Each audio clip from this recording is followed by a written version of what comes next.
Bienvenue dans ce podcast Cultivons les échanges. Aujourd'hui, un sujet passionnant puisque nous allons traiter de l'agriculture en France en 2035. Et j'ai la chance d'avoir avec moi deux spécialistes, sans pression, bien sûr. Donc Thierry Pouche de Chambre d'agriculture France, voilà, et Anne-Cécile Suzanne qui est agricultrice et consultante chez Kea et qui m'accompagne aujourd'hui pour essayer de se projeter un petit peu dans le monde en 2035, et en tout cas en France et dans le secteur agricole. Une première question. Alors, Anne-Cécile, aucune courtoisie. Voilà, je commence avec Thierry. Est-ce que Thierry, vous pouvez nous donner trois forces et trois faiblesses de l'agriculture française aujourd'hui pour affronter finalement le monde de demain, en tout cas comment on le projette aujourd'hui? Je pense qu'il faut déjà revenir sur une force considérable. C'est tout ce qui a été accompli depuis 60 ans. On est parti de pas grand-chose après la fin des années 50. On est quand même parvenu en un temps record à atteindre l'autosuffisance, dans un cadre européen bien sûr, et à devenir une puissance agro-exportatrice. Donc déjà, il faut rappeler un peu ce genre de paramètres, à quoi il faut ajouter l'évolution des rendements quand même, parce que on entend beaucoup parler de plafonnement des rendements, mais quand on regarde l'état des rendements à la fin des années 50, c'était quand même pas terrible. Donc on a réussi à des prouesses dans le domaine de la modernisation agricole. Donc ça veut dire qu'on ne part pas de rien et qu'on a des atouts. Les principaux atouts que nous avons, alors, parmi une multitude, c'est d'abord le fait que les agriculteurs aujourd'hui sont de mieux en mieux formés. Ils ont, pour l'essentiel, des diplômes de l'enseignement supérieur, ce qui n'était pas le cas de leurs prédécesseurs. Deuxièmement, dans la continuité de ce que j'ai dit tout à l'heure sur l'évolution historique, on est quand même sur des productions agricoles qui sont de qualité quand même assez élevée, qui sont réputées dans le monde entier. Donc ça, c'est un deuxième atout. Et puis, les agriculteurs aujourd'hui, ils ont bien pris conscience qu'ils étaient dans une phase de transition, de mutation, et qu'ils démontrent quand même une certaine aptitude à innover, ce qui n'est pas sans poser problème. On y reviendra certainement un peu plus tard. Mais on sent quand même que dans cette jeune génération mieux formée, ils ont un état d'esprit qui est tourné quand même vers l'innovation, parce que c'est indispensable. On est dans des défis importants, des défis énergétiques, climatiques, des défis agronomiques, donc ils ne peuvent que s'engager dans la voie de l'innovation pour essayer de réussir ce que leurs prédécesseurs ont réussi, mais dans un autre contexte. Anne-Cécile, tu es agricultrice, donc comme on disait, est-ce que tu as une remarque par rapport à ce que disait Thierry, ou tu vois d'autres éléments qui pourraient venir s'ajouter, ou peut-être tu vas rajouter quelque chose?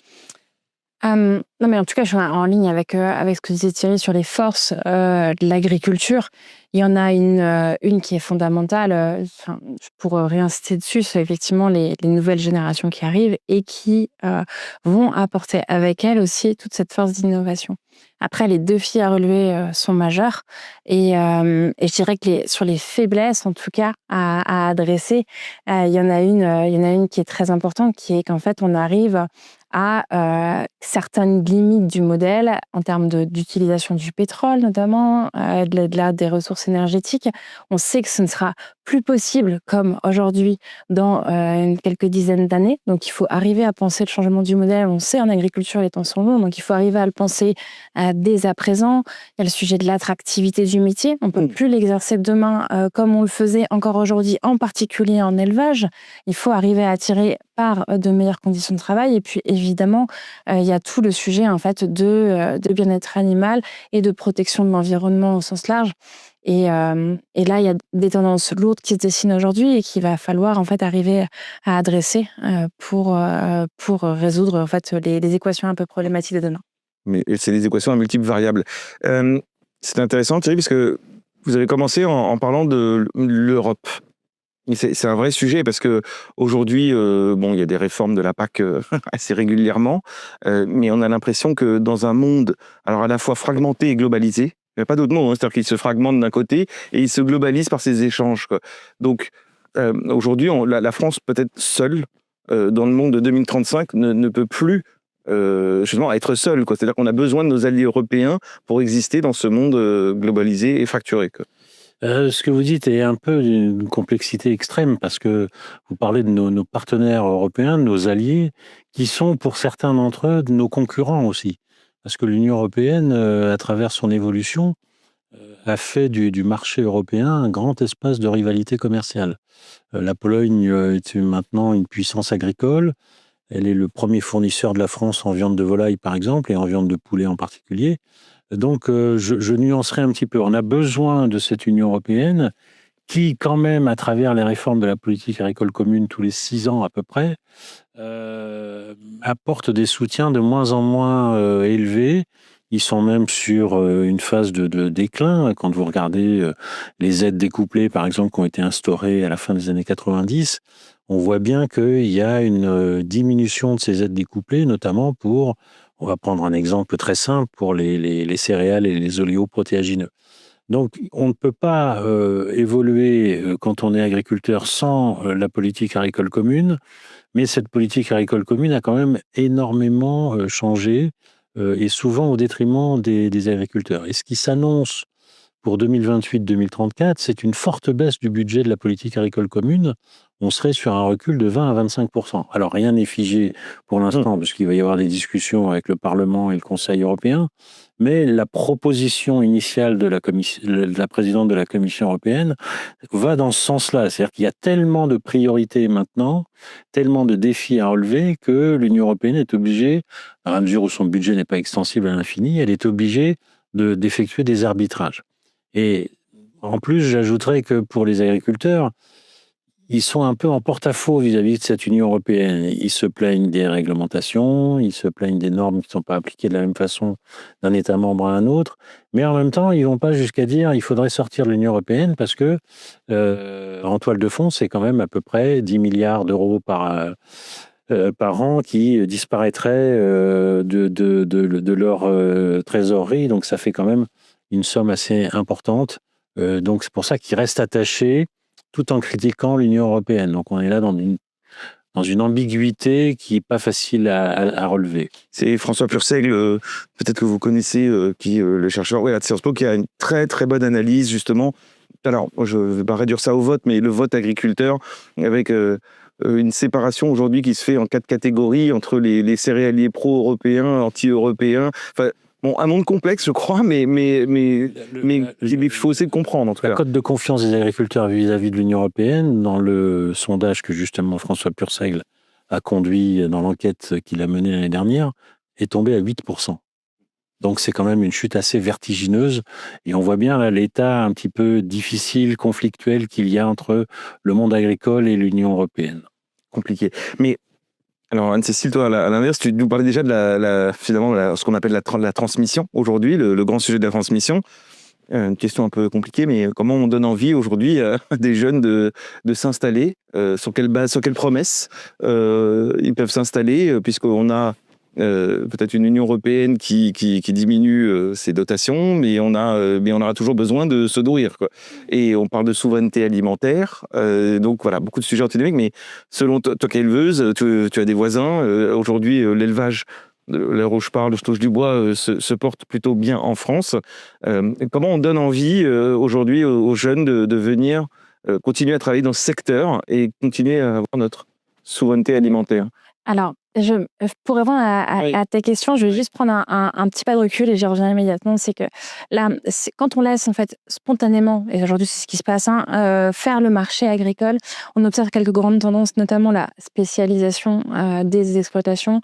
Ça, c'est quand même une tendance très forte. Donc, on va avoir des agriculteurs qui s'installent en viticulture, en grande culture, en élevage et qui vont délester en fait les activités qui sont jugées comme annexes, mais qui, en fait, qui font derrière un modèle un petit peu différent d'agriculture diversifiée. Mais donc une spécialisation, on a une tendance aussi qui est très lourde sur en fait l'allègement de la charge de la pénibilité. Par exemple, en élevage laitier, on a le développement des fameux robots qui permettent de ne pas avoir ces contraintes en début et fin de journée. Il y en a d'autres, mais en tout cas pas celle-ci.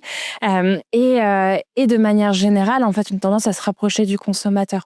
Ce consommateur-là, il a envie d'acheter des produits durables, mais il n'a pas envie particulièrement de payer pour ça. Il est peut-être prêt, c'est les grandes analyses qu'on fait, à payer pour sa santé. Mais c'est sans doute là, en fait, sans doute l'argument où on peut travailler le sujet. Et derrière, une industrie agroalimentaire qui est chargée de faire ce lien-là avec la grande distribution qui peine à se moderniser. Donc c'est vrai que s'installer dans ce climat-là, avec cette tendance à la spécialisation et puis des investissements très lourds à faire pour diminuer la pénibilité, ça peut ne pas donner envie. Pour autant, en fait, il y a un chemin à créer. Et je pense que comment est-ce qu'on donne envie de s'installer? En fait, avant tout, en créant ce chemin-là. Et là, ça va supposer du travail, mais c'est en même temps hyper passionnant parce qu'on est à une période charnière. Alors, ça veut dire quoi, ça? Ça veut dire, en fait, sans doute, déjà donner une vision à l'agriculture. Et moi, ce que je prône très fortement, c'est prôner une agriculture diversifiée. En fait, l'hyperspécialisation n'est pas bonne pour plein de raisons, en particulier donc l'équilibre environnemental dans les territoires et paysagers. La réponse au sujet que je mentionnais tout à l'heure sur le sujet énergétique, en fait, et la dépendance aux engrais de synthèse, etc. On arrive, il y a des modèles, en particulier de polyculture élevage, non pas à se séparer de ces enjeux-là, à en devenir complètement indépendants, mais par contre, à cultiver un équilibre dans les approvisionnements, à aussi accroître les rotations dans les assolements pour diminuer l'usage des phytosanitaires. Rien de miraculeux, c'est à chaque fois des petits pas, mais qui à la fin permettent quand même de dessiner un modèle. Il va falloir trouver un équilibre entre conditions de travail de l'éleveur, parce qu'effectivement en élevage, on a des prix qui sont très bons, mais est-ce que c'est, par exemple sur les bovins, 2 € du kilo carcasse, est-ce que c'est suffisant pour attirer les nouvelles générations, avoir du mal à avoir des week-ends, des vacances, etc. En fait, c'est certain, mais trouver un équilibre entre ça et le bien-être animal. Par exemple, il va falloir trouver comment faire pâturer les animaux et avoir des robots, par exemple. Pour moi, c'est des équilibres qui ne sont pas tranchés à date et qu'il va falloir en fait solutionner. Et puis enfin, il y a ce sujet de créer du lien avec l'aval. Moi, je milite énormément pour ça parce que l'agriculteur doit devenir maître en fait de la façon dont il souhaite commercialiser ses produits, et ça ne doit pas se traduire uniquement par la vente directe. C'est créer du lien avec l'industrie agroalimentaire, la distribution, pour en fait trouver de nouveaux leviers pour financer les transitions. Parce qu'en tant qu'acteur seul, agriculteur, industriel ou distributeur par exemple, on n'arrivera à rien en fait. Il faut arriver à se mailler, et ça suppose de développer de nouveaux modes de coopération. Et on n'y est pas, mais tout reste à construire. Mais je pense que c'est aussi un projet passionnant. Il y a des travaux, j'imagine, je sais, qui sont traduits chez les chambres d'agriculture France. Justement, comment vous voyez peut-être cette nouvelle organisation du travail sur la ferme France en 2035? On a une photo figée. On a une photo à date, là, en 2025, au moment où on se parle. Est-ce que vous, dans les projections que vous faites, vous imaginez comme ça, justement, inciter les agriculteurs à revenir sur plus de polyculture élevage qui permettrait de répondre à un autre type de consommation, peut-être? Alors, quand on regarde l'évolution des effectifs d'agriculteurs, justement, à travers le recensement agricole décennal, on s'aperçoit quand même que ce sont les éleveurs qui ont payé un lourd tribut à l'érosion des effectifs, et en particulier aussi dans le secteur de la polyculture, polyélevage. Donc là, il faut essayer de régénérer un peu cette filière-là. Ça va pas être simple parce qu'il y a non seulement des paramètres économiques, des paramètres agricoles, mais toutes les mutations sociologiques doivent être prises en compte. Il a été question d'organisation du travail, de congés, de RTT, de loisirs.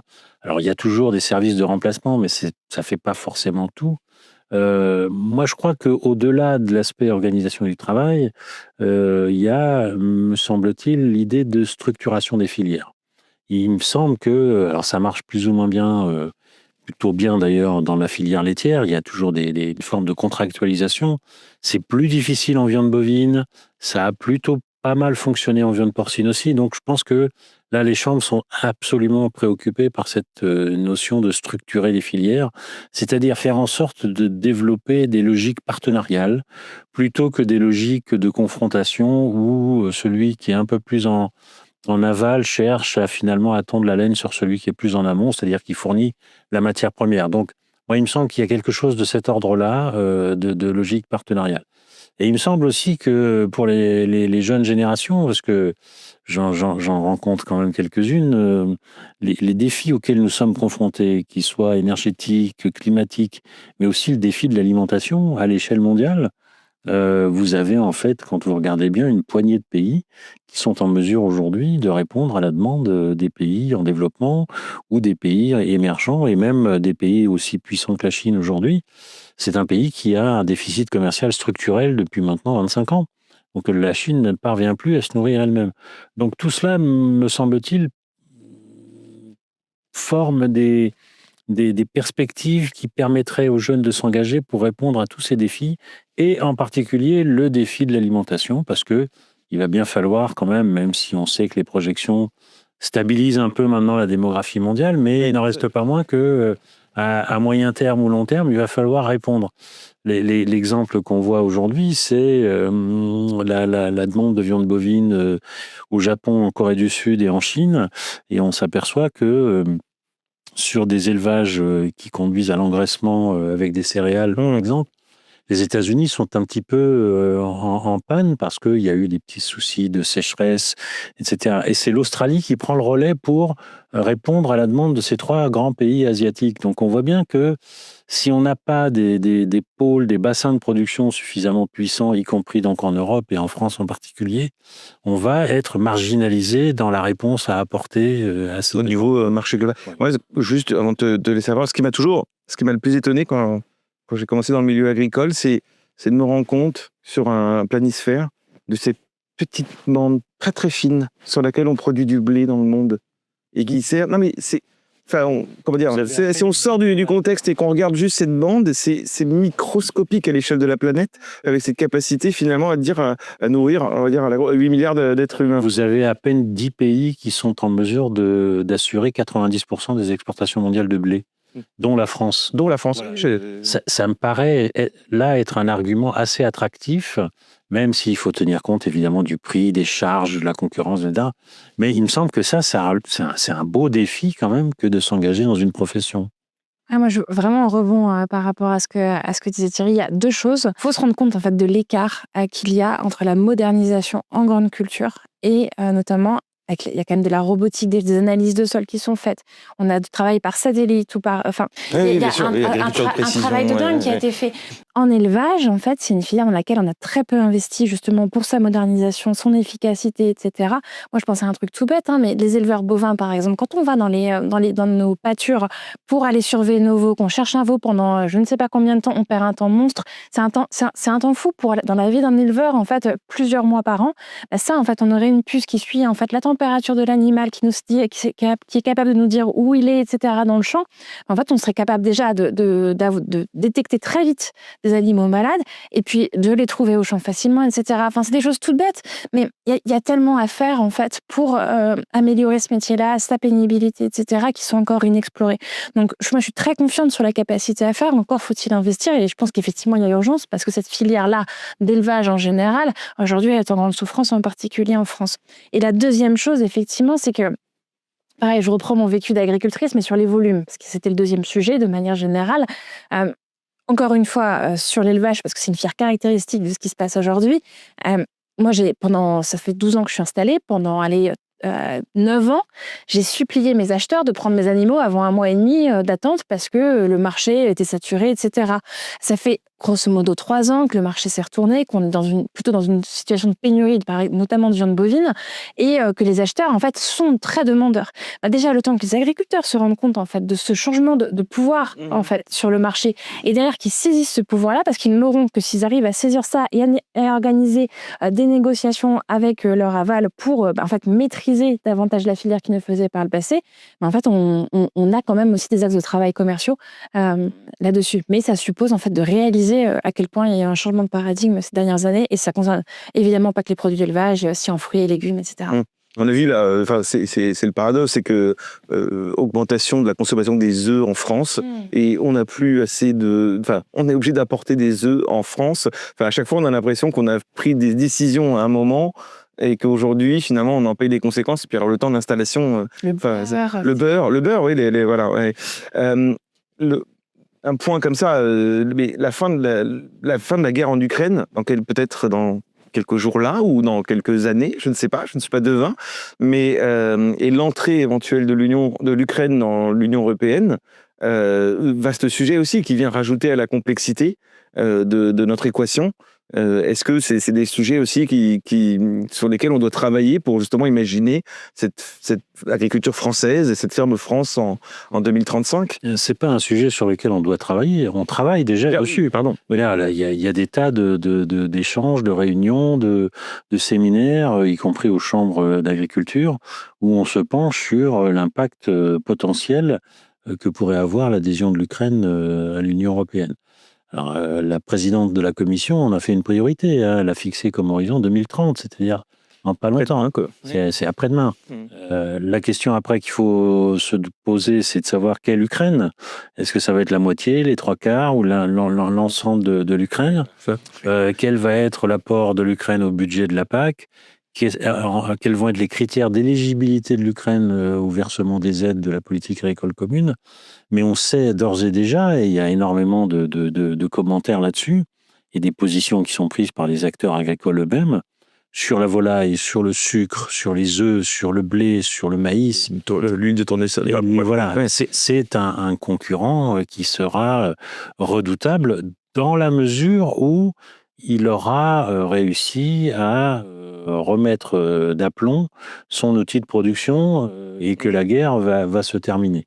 Mais on voit bien que là, l'Union européenne est face à des choix un peu décisifs parce que le fait d'avoir des productions agricoles qui régressent dans l'ancienne Union européenne et de voir des pays comme l'Ukraine qui pourraient justement se substituer aux anciens États membres, en partie, voilà, ça pose un vrai problème.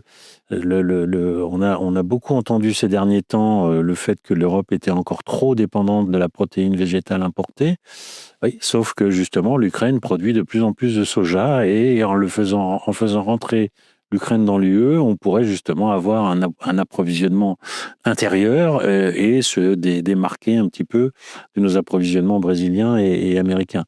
Donc, on est là face à un chantier absolument gigantesque par rapport à l'Ukraine qui a un potentiel absolument énorme, mais qui pour l'instant est quand même en difficulté du fait de cette guerre, ce qui est bien normal. Merci. C'est une question un peu, comme positive. L'environnement, la planète. On a souvent eu des discussions. Tous les deux, tu m'as parfois éclairé sur des sujets. Non, mais des sujets que je ne connaissais pas. C'est la jeune génération qui s'installe. Elle doit se sentir comme une génération qui justement doit avoir confiance dans l'agriculture comme étant. Alors, je ne veux pas parler de paiement pour services environnementaux, mais comme étant finalement bienfaitrice vis-à-vis du climat, de l'écologie. Il faut peut-être leur redonner confiance aussi, parce que c'est une profession qui a été pas mal, on va dire, attaquée, je ne sais pas quel mot utiliser, dévoyée ces dernières années. Et toi, tu prônes plutôt, quand même, quand tu prends la parole, de dire non, il y a aussi des paiements pour services environnementaux pour ce qu'on fait. Il faut peut-être leur donner un message positif par rapport à ça, quoi. Et de toute façon, il y a quand même une chose fondamentale qu'il faut rappeler, que l'agriculture, c'est travailler avec la nature.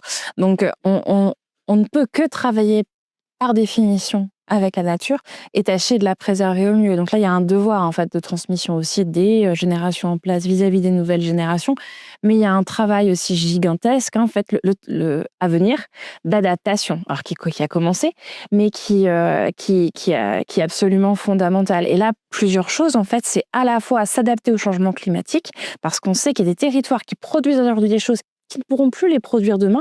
On parle beaucoup actuellement, c'est l'actualité, mais d'arrachage en viticulture, c'est lié à la surproduction. Et c'est aussi lié à un réchauffement climatique qui vient bouleverser les pratiques. On parle aussi beaucoup d'arboriculture, du développement d'agrumes dans le sud de la France. Alors pourquoi pas, en fait, travailler ces productions-là?